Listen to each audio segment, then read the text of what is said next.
Mark Ingram was a Heisman Trophy winner when he was coming out of college, and he was picked late in the first round 2011, spent 8 years with New Orleans, now the last couple with the Baltimore Ravens. He joins us on Lunch Talk Live. How are things down in Florida? Everybody okay by you? Yeah, we're healthy and we're blessed, so we're just praying for this thing to, go by and that everybody stays healthy. As we all are. Thanks for a couple of minutes. You're coming off the Heisman when you get drafted, right? And you wait till late in the first round. It's draft week, so I'm sure some of those thoughts come back. What would you tell some of the college kids who are going to get drafted mid-20s, late 20s, what that wait is like that they may be experiencing in a few nights here? Yeah, it's definitely an anxious time. Of course you want to be a high pick, and but you're going to go to the right place and just enjoy the moment. Being with your family, having a chance to accomplish your goals that you've been working for ever since you was little. Just enjoy the moment. Don't stress yourself too much, even though it will be stressful, kind of anxious, especially when you're waiting, but just enjoy it, man. We're blessed to be able to continue your career in the NFL, so just enjoy the moment with your family, and it's a great opportunity.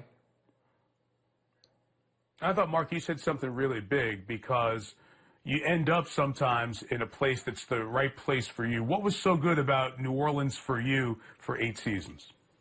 Man, it was just a great organization, just great locker room, just some great pros that I had the opportunity to learn from as a young player, from Drew Brees to Marcus Colston, Roman Harper, Will Smith, just a number of great pros who had long illustrious careers. John Vilma. Just a number of guys who had an impact on me, helping me grow to be a better pro. Learn how to, get my schedule down, learn to get my routine down, and just how to prepare at a high level. And I think just going to New Orleans helped me become a better pro. Obviously helped me learn to have a winning culture. And I'm grateful for my time in New Orleans, man. I grew so much as a player and a person in my 8 years in New Orleans, and I have so much love for that city and that organization. It was nothing but good to me during my time. And you said culture, and that word gets thrown out every time a new coach comes and something happens in the NFL, right? You leave a really well-established culture in New Orleans and go to one in Baltimore that we've watched adjust because it was the players who set that culture for so long. And John Harbaugh has come in and done something different with it and still made it player-driven.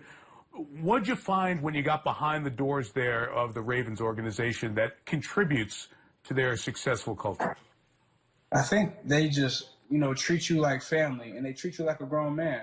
They let you be yourself, but you need to come to work prepared to prepare at a high level, to work at a high level, and they have the championship is the standard there. Being champions is the standard, and nothing less is acceptable. So the fact that they just allow people, to be yourself, they give you everything that you need as a player to, improve mentally, physically, and prepare yourself mentally and physically. It's just a great organization from top to bottom. I'm thankful that I'm in a great organization who appreciates me and takes care of me, and just a great locker room full of guys who understand the value of hard work, the value of togetherness, and the value and how hard it is to win a championship. So I'm just thankful to be I'm thankful I left one great organization and I'm in another one, man. So I have nothing but high praises for the Ravens. I'm glad I'm a Raven. I'm trying to be a Raven for a long time. Over 1,000 yards, 10 touchdowns. But you put a big brother arm around Lamar Jackson over the last few seasons that really has resonated with a lot of us. What was it about that kid when you first met him that made you connect with him the way you have? I think he was just real, man. He's just real. He's a genuine person. He has the desire to be great. He has the desire to want to win a championship. He has the desire to be the best. And those are all things that we have in common. And he's just a humble guy, down to earth. He doesn't think he's better than anybody. He has a special relationship with each and every player on the team, each and every coach, even the staff, equipment and in the cafeteria. He's just a lovable guy, a likable guy, very down to earth and humble. And just all those variables, I think, brought us together. And just, I just want the best for him, man. And, he's just great, man. I think his career is just starting. And he's going to keep getting better and better and better. So I'm just proud to be there by him, and I'm just trying to make his job easy for him. You guys had a great year, and then the sting of the loss in the playoffs. We say goodbye to you right away. We move on to the next round of the playoffs. What is that like to live with a sting like that for several months after a game where you lose in the playoffs where you're favored? Yeah, obviously it's difficult just to be able to have the season that we had, the success that we had, and to go into the first round and not be able to take advantage of the opportunity. That hurts, you know.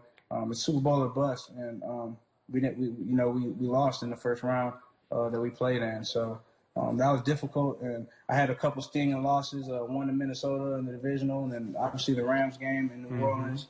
Those hurt, man. Just this one, last year, that's 3 years in a row of tough losses in the playoffs, man. So all you can do is use it as a motivating factor. Start from square root one this season and develop the camaraderie, develop the togetherness, and just go for it again, man. We feel like we have the team. We're adding some pieces, and we feel like we have the team to go ahead and be champions, but we got to do it. Yeah, you've made enough deposits in the adversity bank account. You can start cashing on them now. Hey, as we wrap up, Christian McCaffrey signs a 4-year extension, so he's under contract through 2025. You've lasted for a long time in this league as a productive and really good running back. What are the essentials to let your shelf life continue as a running back and still be an impact player? I mean, I think I was blessed, man. Like you said, one of the good things about me going to New Orleans was I was in a kind of a RB by committee system. So, I wanted to be the bell cow and I wanted to be featured and have all the touches. But at the end of the day, I think God works in mysterious ways. And I was able to prolong my career where I feel great going into my 10th year. I feel like I'm still getting better, that I still have my best football ahead of me in my 10th season. So I just think you have to take care of your body, train the right way. And I think he does all those things right. He goes out there, he plays at a high level, he produces at a high level. He was a high volume of their offense for the past 2 to 3 years. Only 2 people in the history of the game have 300 catches in their first 3 years, him and Mike Thomas. So he deserves the extension he got, and he deserves the everything that he just signed for, man, just because his production, his leadership, and the person he is on and off the field. So I'm a Christian McCaffrey fan. He deserves the deal he got, and I'm sure he's going to keep playing at a high level for those guys for a long time. A lot of Mark Ingram fans out there. Thanks for a few minutes. Stay well, and we'll talk to you down the road here. All right, thank you. Y'all stay safe.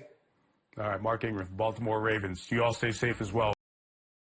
Hi, I'm Mike Tirico, and thanks for watching. Make sure to hit subscribe for the latest news and highlights from NBC Sports.